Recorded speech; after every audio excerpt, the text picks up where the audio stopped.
A weekend full of goals and records. Haaland in rage out, Juventus plan Kean return, the transfer roundup, and today's Emoji Mondays all coming up in the next few minutes. As I'm your host Matt Froelich, you are the OneFootballers, and this is the Daily News.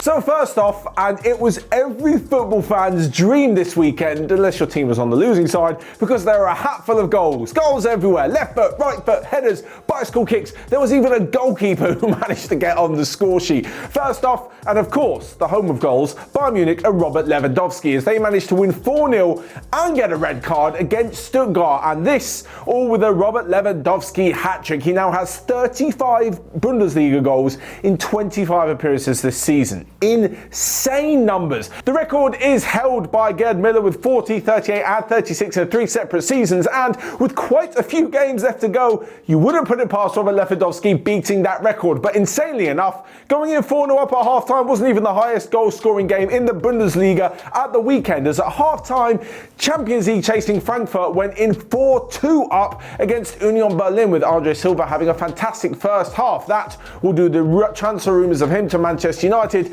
no harm at all. Of course, there was also Erling Haaland, who bagged a couple, but we'll get onto him in just a little bit. Elsewhere, and in France, Michel Pochettino saw his PSG side score 4 away at Lyon as they move back to the top of the table. What is turning out to be one of the most exciting title races around Europe within the last few years. Elsewhere, and in England, Mikel Arteta said that he'll have nightmares about his team's first half performance, as they conceded 3 goals, but then still managed to battle back. It was the good and the very bad of Arsenal. First half, Jesse Lingard showed why he deserved a recall to the England squad with a fantastic goal, and West Ham were definitely showing why they are Champions League contenders this season by going 3-0 up.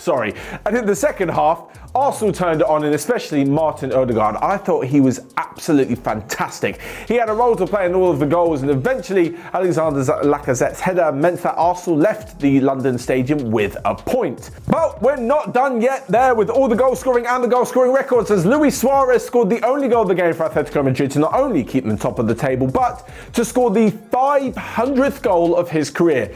This, as if you didn't know it already, takes him into the elite level strikers of all time. His records speak for itself, so do all the trophies that he won, and you basically can't not have him in the conversation when you were talking about the greatest strikers to ever play the game. But his former club were the ones who were really finding the back of the net, as Barcelona tore Real Sociedad apart 6-1. Fantastic performances all over the shop, especially a massive shout out to Jordi Alba, who I thought was fantastic. Of course, Lionel Messi got in on the act, so did Serginho Dest.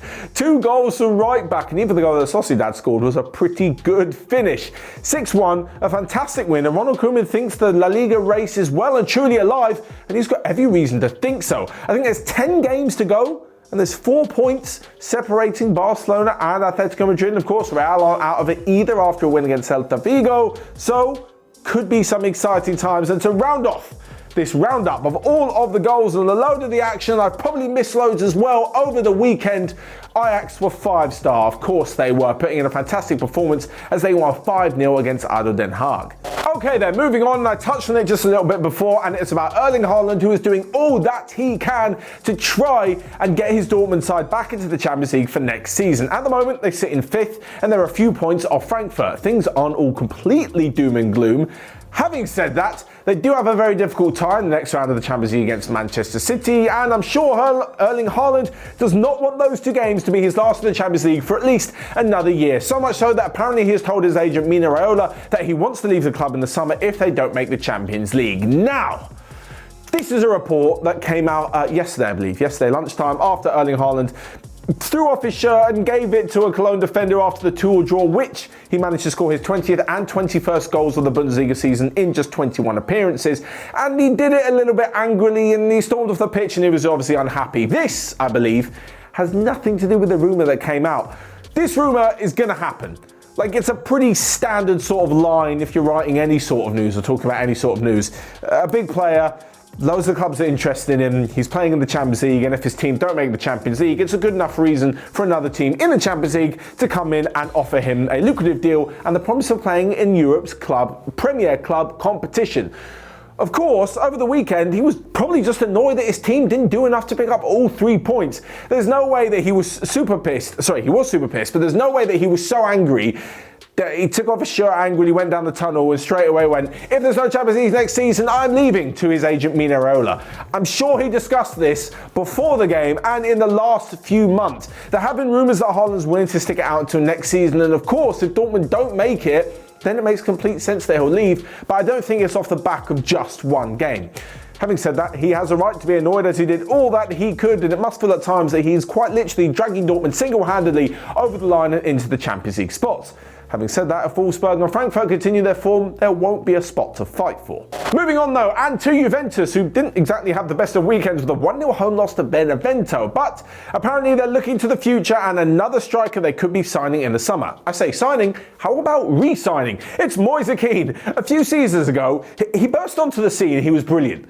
I honestly thought, wow, Juventus have got a real striker for the ages here. This guy's going to be fantastic. Then they sold him to Everton. I mean, of course, they paid him a lot of money. They paid Juventus a lot of money to bring him in. Things didn't quite work out. I didn't quite think it was going to be the right move. Anyway, it didn't work out. Last summer, he went to PSG on loan where things were a little bit better. 15 goals this season and expectations are raising ever so slightly. So much so that Juventus want to try and buy him back, but they won't be paying all of the money that Everton paid them. Rather, they're going to offer a player instead. Now at the moment, Carlo Ancelotti is definitely building something at Everton, and without Moise Kean there this season, things have gone pretty well, and I'm not really sure that there's a place, certainly a place that Kean would want in the starting lineup. He'd have to compete with the likes of Richarlison and Calvert-Lewin, who have both had fantastic campaigns, and unless they're sold, which is highly unlikely, I don't think it's going to happen, there isn't a guaranteed starting place for the Italian, so maybe a move back to Juventus could actually work. Like I mentioned before, Juve are apparently offering some money, and the likes of Aaron Ramsey or Douglas Costa, both of which I don't think fit in. I really just do not think. I think the midfield they've got obviously Andre Gomez, Abdullah Doucouré has been a great signing, Tom Davis has shown some good form. I'm not sure Aaron Ramsey makes it in, not even further forward, taking over the likes of James Rodriguez or Gylfi Sigurdsson. As for Douglas Costa, maybe there's a little bit more of a chance that Everton would use him in a better way than he's being used at the moment. But even then, are they really going to do that just to let Moise Kean go for like the odd 20 million? I think they're either going to sell him for his full price or just hang on to him as another good option. Next up then, a quick roundup of the rest of the news that you might have missed, and Jude Bellingham has been allowed to travel to join up with the England squad ahead of the international break, having gained an exemption from the German government. That threatened to put his latest cap in a little bit of danger. Apparently, Gini Wijnaldum has already signed a pre-contract agreement to join Barcelona in the summer, although Liverpool have said that they are completely unaware of anything of the sort. Germany manager Jogi Löw, who has said he is leaving after the Euros this summer, is apparently learning Spanish and a big admirer of Real Madrid. Put two and two together, although I'm not so sure they'll be getting rid of Zidane just yet. And lastly but not least, as the reward for comfortably getting through to the semi-finals of the FA Cup, Chelsea will face off against Manchester City, and Southampton have earned themselves a tie against Manchester United, defeating Leicester City, who had a brilliant game against Ole Gunnar Solskjaer's men. Next up then, a quick roundup of your Friday feels, where you guys guessed a few of the correct scores in the comments section on Friday's Daily News. First up, Bryce Clay guessed that PSG would beat Lyon, and they did. 4-2, a fantastic victory. Binit Patel guessed that the Celtic Rangers game would end in a 1-1 draw, rather entertaining one there. And last but not least, Ewan Cox correctly guessed that Cardiff would take all 3 points in a 1-0 victory against Swansea. Finally then, this week's Emoji Mondays, where we throw down a couple of emojis over some of the weekend's hottest action, and I've already mentioned quite a few of these award winners. Best player, Robert Lewandowski and Jordi Alba. Honestly, I can't say enough. I thought he was fantastic for Barcelona. So good. Those two get my best players. The craziest moment, check it out if you haven't, a goalkeeper scored. Bono, the Sevilla goalkeeper, in the 94th minute, grabbed an equaliser for Sevilla against Valladolid, and it's partly their fault, because the defenders just for some reason didn't clear the ball. But when it eventually made its way back to him about 10 yards out, the left foot, he sweeps it into the back of the net. It's a really great finish. And yeah, is there anything better than a goalkeeper scoring in football? I don't think so. And lastly but not least, the best result of the weekend, I did mention it earlier, goes to Benevento. 1-0 win away at Juventus. A stunning performance, and what a victory. So there you have it, that's all from me then. Let me know your Emoji Mondays down below. Check out everything else we've got going on, and until next time, I'll see you guys later.